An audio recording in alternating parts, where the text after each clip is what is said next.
Comenzamos el capítulo séptimo de la historia del catolicismo. Estamos entre los siglos VII y IX. En Europa se va a producir una forma de unidad que tendrá en Carlos, luego conocido como Carlomagno, un eje central que se completará con la obra de grandes evangelizadores como San Bonifacio. Sin embargo, en el sur del mundo conocido está produciéndose otro acontecimiento. En el año 610, Mahoma comienza su predicación y su ejército empieza a moverse. En el año 638, Jerusalén ya ha caído en manos del profeta.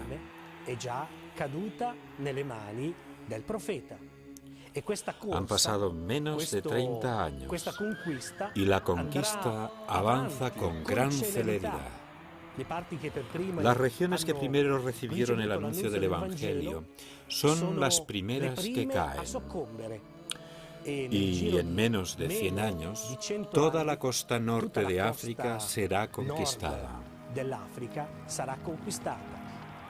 Europa se encuentra con el ejército del Islam en España, pasado el estrecho de Gibraltar, y debe despertarse. Todos comprenden el riesgo que corre la Europa fragmentada de aquella época y se preparan. 600 años de historia cristiana podrían desaparecer. Europa debe encontrar un líder. El escenario que se encuentra el Islam es una Europa dividida en muchos gobiernos enfrentados entre sí, cuyo único denominador común es la pertenencia a la religión cristiana.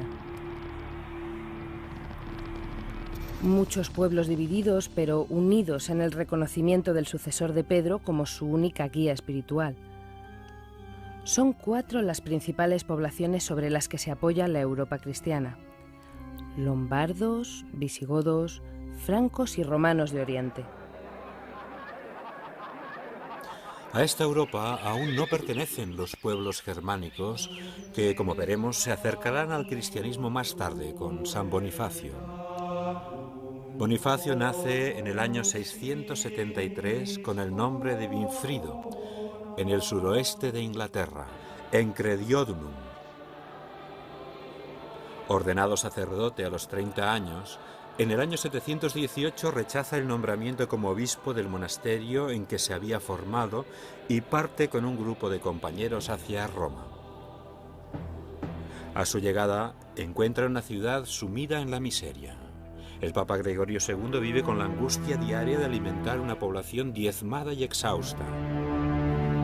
En este contexto, Bonifacio solicita y obtiene audiencia al Papa y éste acepta enviarlo con sus monjes a anunciar a Cristo entre los pueblos germanos. Es el 15 de mayo de 719. En solo 3 años, este humilde monje inglés, Bonifacio, lleva a cabo su tarea de tal modo que el Papa Gregorio II lo reclama a Roma. El 30 de noviembre es consagrado obispo de Alemania. De vuelta a Alemania, Bonifacio funda una serie de abadías. En esta tarea es ayudado a su vez por la red de abadías benedictinas inglesas, de las cuales reciben no solo apoyo moral y material, sino también monjes, monjas y laicos profundamente motivados para el esfuerzo misionero.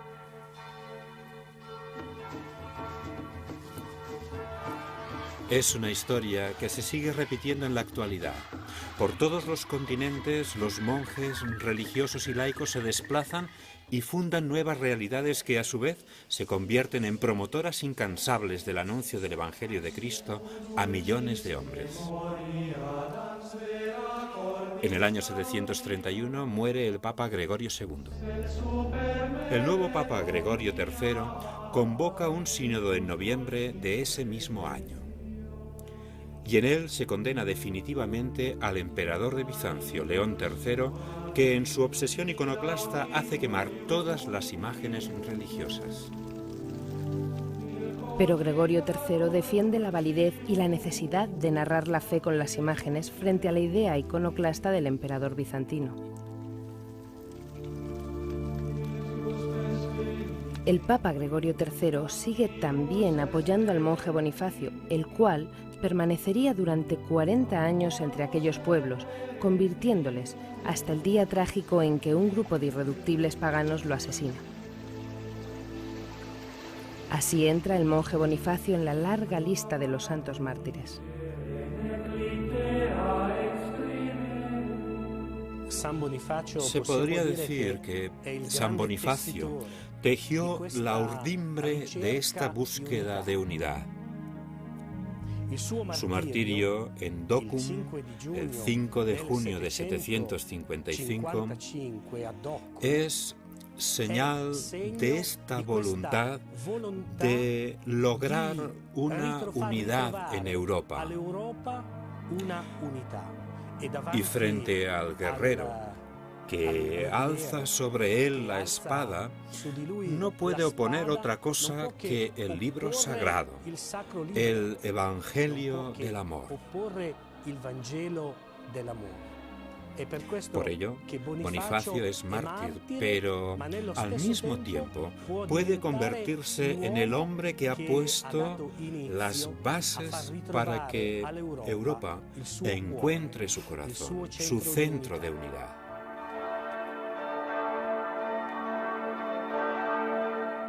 Bonifacio, San Bonifacio, a aquellos que lo amenazan ofrece palabras de paz que no detienen al pagano, que con un solo tajo corta el Evangelio y la vida del santo. Junto a él son asesinados 51 compañeros, como en la actualidad lo son miles y miles de misioneros.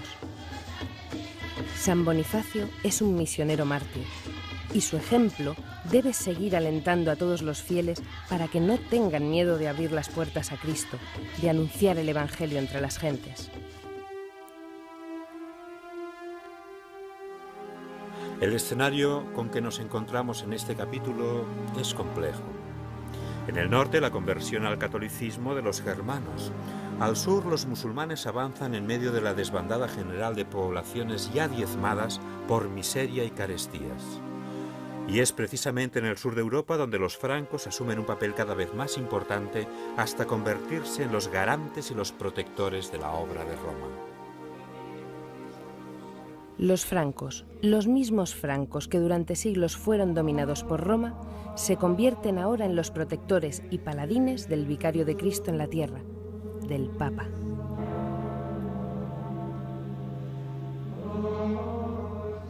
La primera figura que descuella en la estirpe carolingia es Carlos Martel. Bajo su mando, las tropas francas llegan hasta el Loira y alcanzan Poitiers. Aquí es donde Carlos Martel frena y derrota a los musulmanes, los cuales intentaban extenderse por toda Europa. En pocos años, el ejército de Carlos Martel avanza y conquista una tierra tras otra. Pueblos enteros han de convertirse incluso por la fuerza a la fe católica. Carlos Martel, aunque por un lado es el defensor de Roma, por otra parte no tiene escrúpulos para apoderarse de los bienes de la Iglesia y repartirlos entre sus nobles. Carlos Martel morirá el 22 de octubre del 741, siendo sepultado en la Catedral de Saint-Denis. Le suceden sus dos hijos, Carlomán y Pipino, los cuales habían recibido su formación y preparación precisamente entre los muros de Saint-Denis. Bonifacio se dirige a estos jóvenes reyes para solicitar ayuda y apoyo. Y estos jóvenes reyes ponen en marcha una gran labor de legislación, administración y reforma, incluso en las costumbres morales de la Iglesia. Es entonces cuando los sacerdotes, para diferenciarse, comienzan a vestir el traje talar. A los monjes y monjas se les entrega una única regla, la de San Benito. Y estos reyes, apoyando la misión de Bonifacio, ayudan a que el Evangelio se difunda por toda Europa. Uno de los nuevos reyes francos, Carlomán, imbuido por este espíritu de redescubrimiento de los valores profundos del catolicismo, decide retirarse definitivamente al monasterio benedictino de Montecassino, en Italia, donde vivirá hasta su muerte. Pipino, su hermano, concentra en sus manos todo el poder.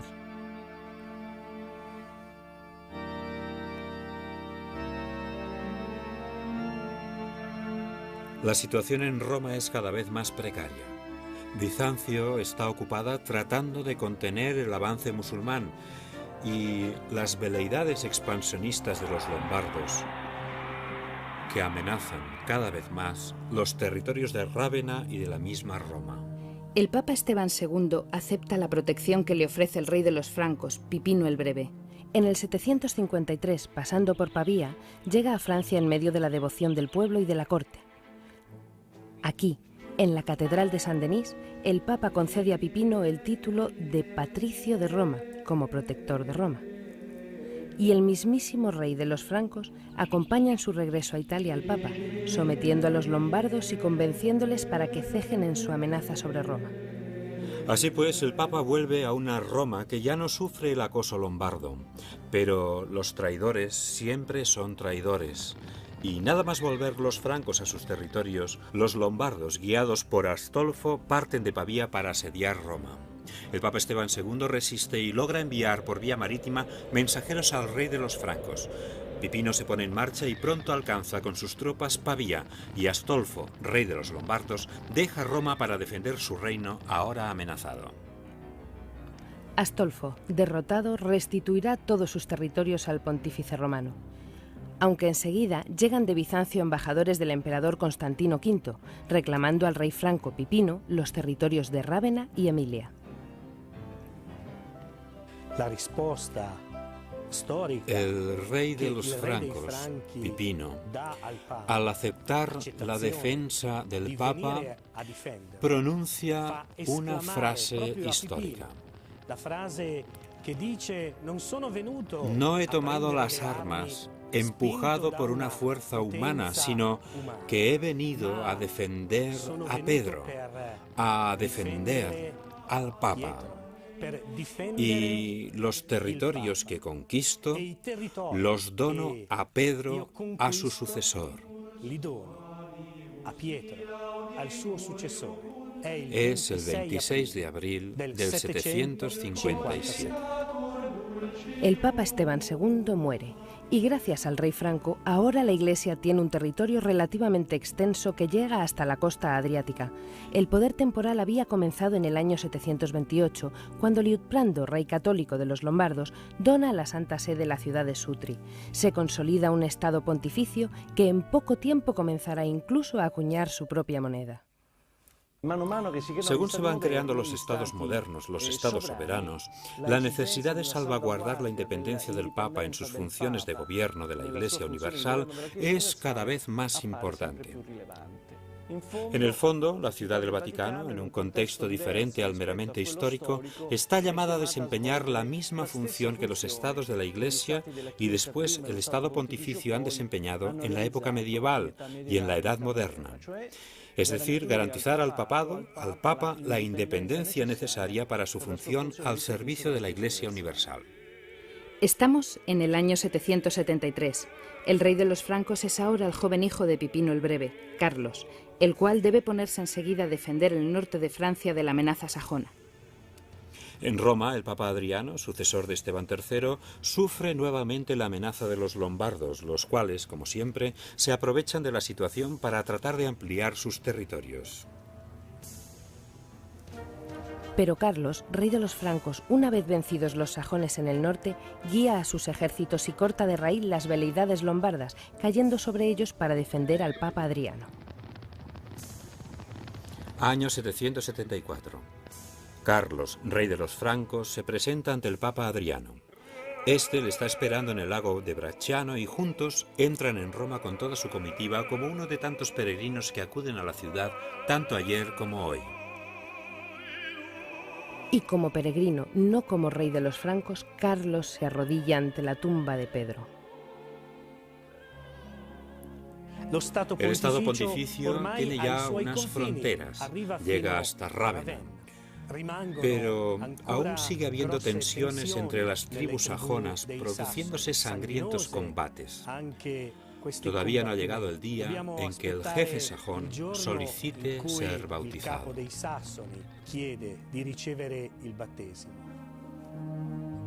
Igual que el rey de los avaros, Tudum, que se hizo bautizar en Aquisgrán teniendo como padrino al mismísimo Carlos. El reino de los francos se extiende ahora casi por toda Europa, excepto España, dominada por los musulmanes.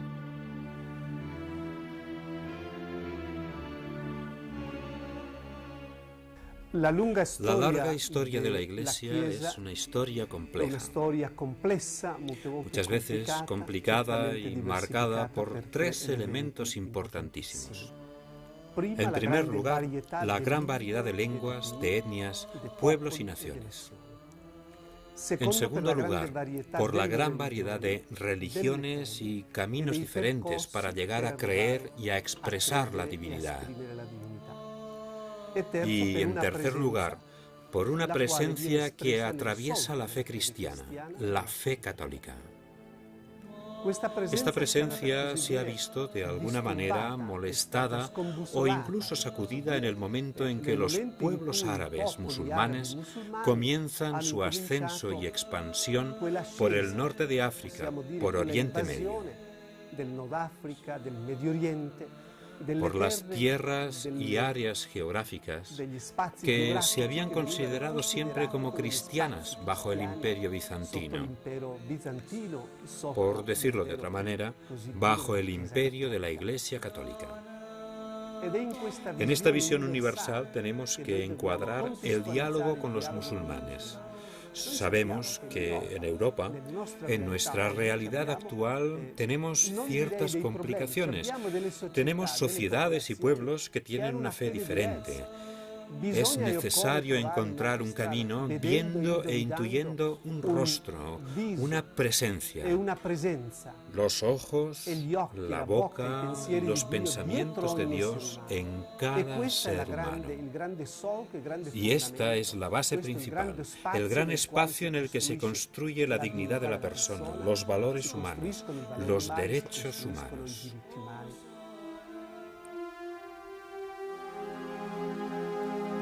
Carlos, rey de los francos, tiene la tarea de unificar pueblos diferentes cuyo punto en común es la fe cristiana, la cual reforzará introduciendo grandes reformas que modernizan todos los aspectos de la sociedad de entonces.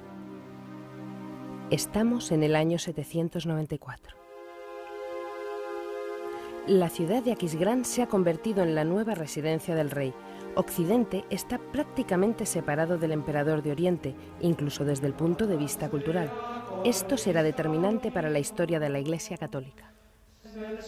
En la noche de Navidad del año 800, en la Basílica de San Pedro, en Roma, el Papa León III corona a Carlos como emperador de los romanos.